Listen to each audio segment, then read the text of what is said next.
My name is Eldridge Gilbert, and I'm excited to read for you today The Boy Who Harnessed the Wind by William Kenkwaba and Brian Mueller. The Boy Who Harnessed the Wind. In a small village in Malawi, where people had no money for lights, nightfall came quickly and hurried poor farmers to bed. But for William, the darkness was best for dreaming.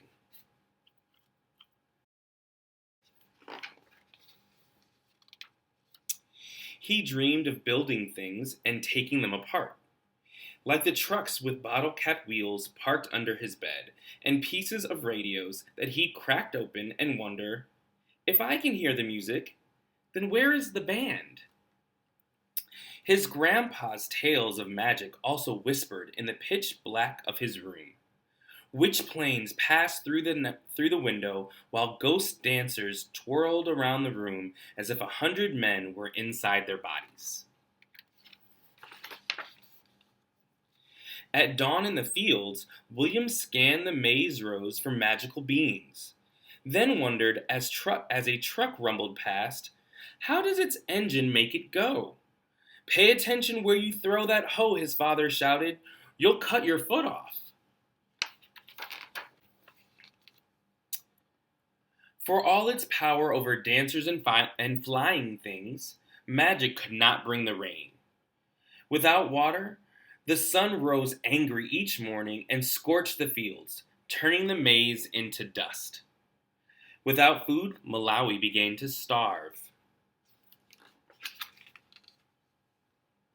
Soon, William's father gathered the children and said, from now on, we will only eat one meal per day. Make it last.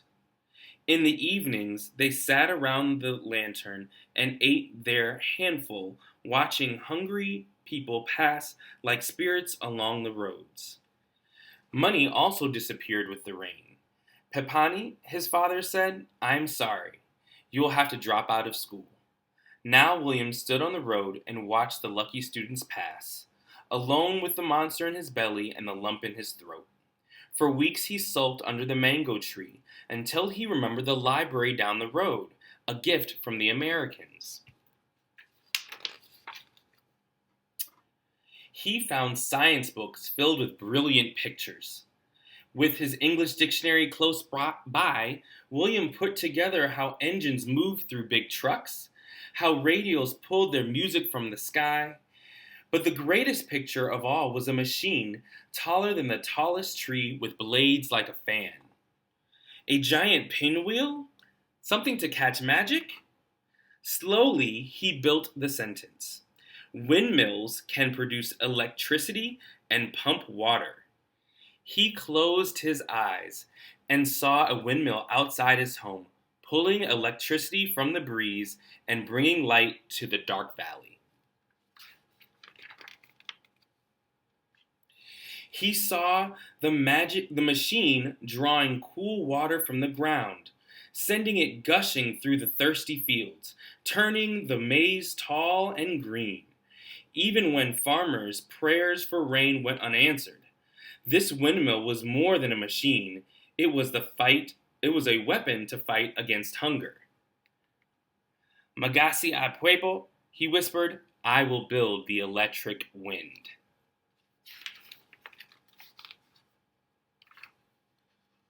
In the junkyard, pieces appeared like rusted treasures in the tall grass.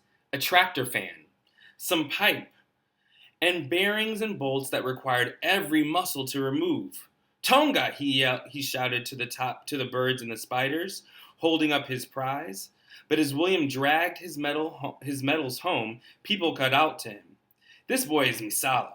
Only crazy people play with the trash. After many weeks, William arranged his pieces in the dirt. A broken bicycle, rusted bottle caps and plastic pipe, and even a small generator that powered a headlight on a bike. For 3 days, he bolted, banged, and tinkered while chickens squawked and dogs barked and neighbors shook their heads saying, what Misala is going on? What's Misala doing now? His cousin Geoffrey and his best friend Gilbert soon appeared. Muliwanji, they greeted, can we help with the electric wind?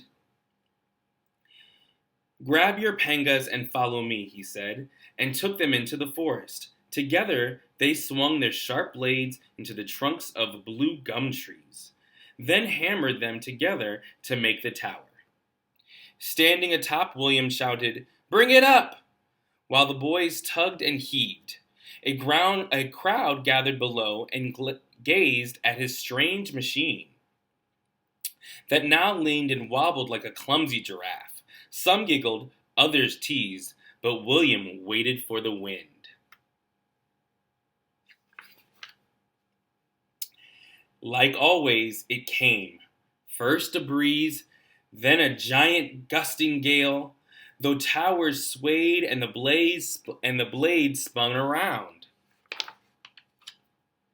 With sore hands once slowed by hunger and darkness, William connected wires to a small bulb, which flickered at first, then surged as bright as the sun.